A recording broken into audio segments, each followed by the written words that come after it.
അപ്പുറത്തെ വീട്ടുകാരനായ ഒരു ഹിന്ദു. അവൻ്റെ വീട്ടിൽ പൂത്തിരി കത്തിച്ചില്ല നിൽക്കുക. പക്ഷേ പോയി തട്ടി നോക്കണ്ടേ എന്ത് പറ്റി? അപ്പം പറഞ്ഞു, എന്ത് അച്ഛൻ പണിക്കോയിട്ട് വന്നിട്ടില്ല. എൻ്റെ വീട്ടിൻ്റെ പരിസരത്ത് മുഴുവനും ഇന്നലെ ഉറങ്ങാൻ കഴിയില്ല. അതെൻ്റെ സന്തോഷമാണ്. എനിക്കെന്താ പ്രശ്നം? എന്തുകൊണ്ട്? അവർ വിഷുവിന് വേണ്ടി കാത്തിരിക്കുന്ന ആളുകളാണ്. അവർ രാത്രി 12 മണി കഴിഞ്ഞിട്ടാണ് അടുത്ത വീടുകളിലൊക്കെ പൂത്തിരി കത്തിക്കുന്നത്, പടക്കം പൊട്ടിക്കുന്നത്. അതിലെന്താ പ്രശ്നം? എൻ്റെ ഒരു രാത്രി പോയതുകൊണ്ട് എന്താ പ്രശ്നം? എന്താ നേരെ വെളുക്കുന്നവരെന്ന് പറഞ്ഞാൽ ഞാൻ ഉറങ്ങിയിട്ടില്ല. മനസ്സിലാണ്ട് പറഞ്ഞത്. അതെനിക്ക് സന്തോഷമേ ഉള്ളൂ. എന്തുകൊണ്ട്? എൻ്റെ അയൽക്കാരൻ സന്തോഷിക്കാണ്. അയാളുടെ സന്തോഷം അതാണ് ഞാൻ നിന്ന് കൊടുക്കണം.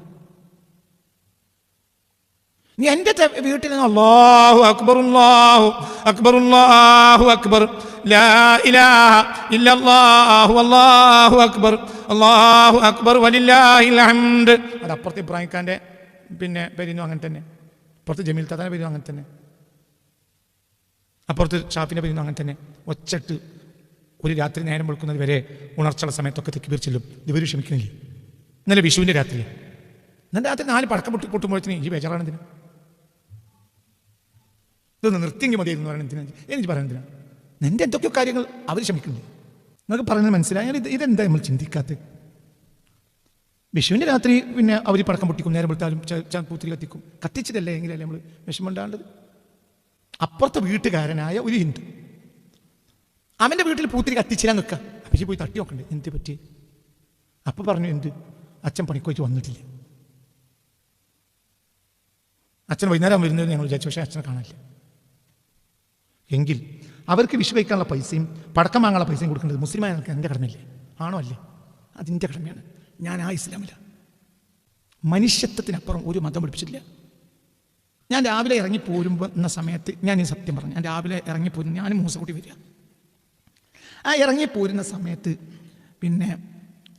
എൻ്റെ അയൽ വീട്ടിൽ ഒന്ന് നോക്കി, സൂക്ഷിച്ചു നോക്കി. സത്യമാണ് ഈ പറയുന്നത്. എൻ്റെ റബ്ബിനെ മുൻനിർത്തി പറയാം, എൻ്റെ റബ്ബിനെ മുൻനിർത്തി പറയാൻ ഈ പറഞ്ഞ കഥ. എൻ്റെ അയൽ വീട്ടിലേക്ക് ഞാനിങ്ങനെ എത്തി നോക്കി. ഞാനങ്ങനെ എത്തി നോക്കുന്ന ആളല്ല. ചെന്ന് ഞാൻ ഒന്ന് കൃത്യമായി വീണ്ടും എത്തി നോക്കി. എന്തിനെ എത്തി നോക്കിയെന്നറിയോ? അവരാരെങ്കിലും പുറത്തുണ്ടോ? പുറത്തുണ്ടെങ്കിൽ അവർക്ക് വിഷു കൈ നീട്ടം കൊടുക്കണം. എൻ്റെ കയ്യിൽ, എൻ്റെ ബാഗിൽ അതിന് പൈസയുണ്ട്. ചില്ലറ പൈസ കൊടുക്കണ്ട്. ഒരു 50 റുപ്യ ഒക്കെ 10 കുട്ടിയൊക്കെ 50 റുപ്യ കൊടുത്ത് 500 റുപ്യയിൽ പോയുള്ളൂ. പോകല്ല, അത് കിട്ടിയത്. ഞാൻ വീണ്ടും നോക്കി, വീണ്ടും നോക്കി. ആ കുട്ടികളാരെയും പുറത്തുണ്ടോ? ഇല്ല. ഞാൻ തിരിച്ചെന്ന് കൊടുക്കും. ഇന്ന് തിരിച്ച് ക്ലാസ് കഴിഞ്ഞ്, ഇപ്പോൾ ഞങ്ങൾക്ക് റസൂലുള്ളാഹിനെ വിശദീകരിക്കുന്ന ക്ലാസ് എടുക്കുക. ക്ലാസ് കഴിഞ്ഞ് തിരിച്ച് പോയിട്ട് എൻ്റെ ദാസൻ്റെ അടുത്ത് 2-3-4 വീടുകളുണ്ട്, ഹിന്ദു വീടുകളാണ്. അവരെ വീടുകളിൽ വിഷു കൈ നീട്ടം കൊടുക്കും ഞാൻ ഇന്ന്.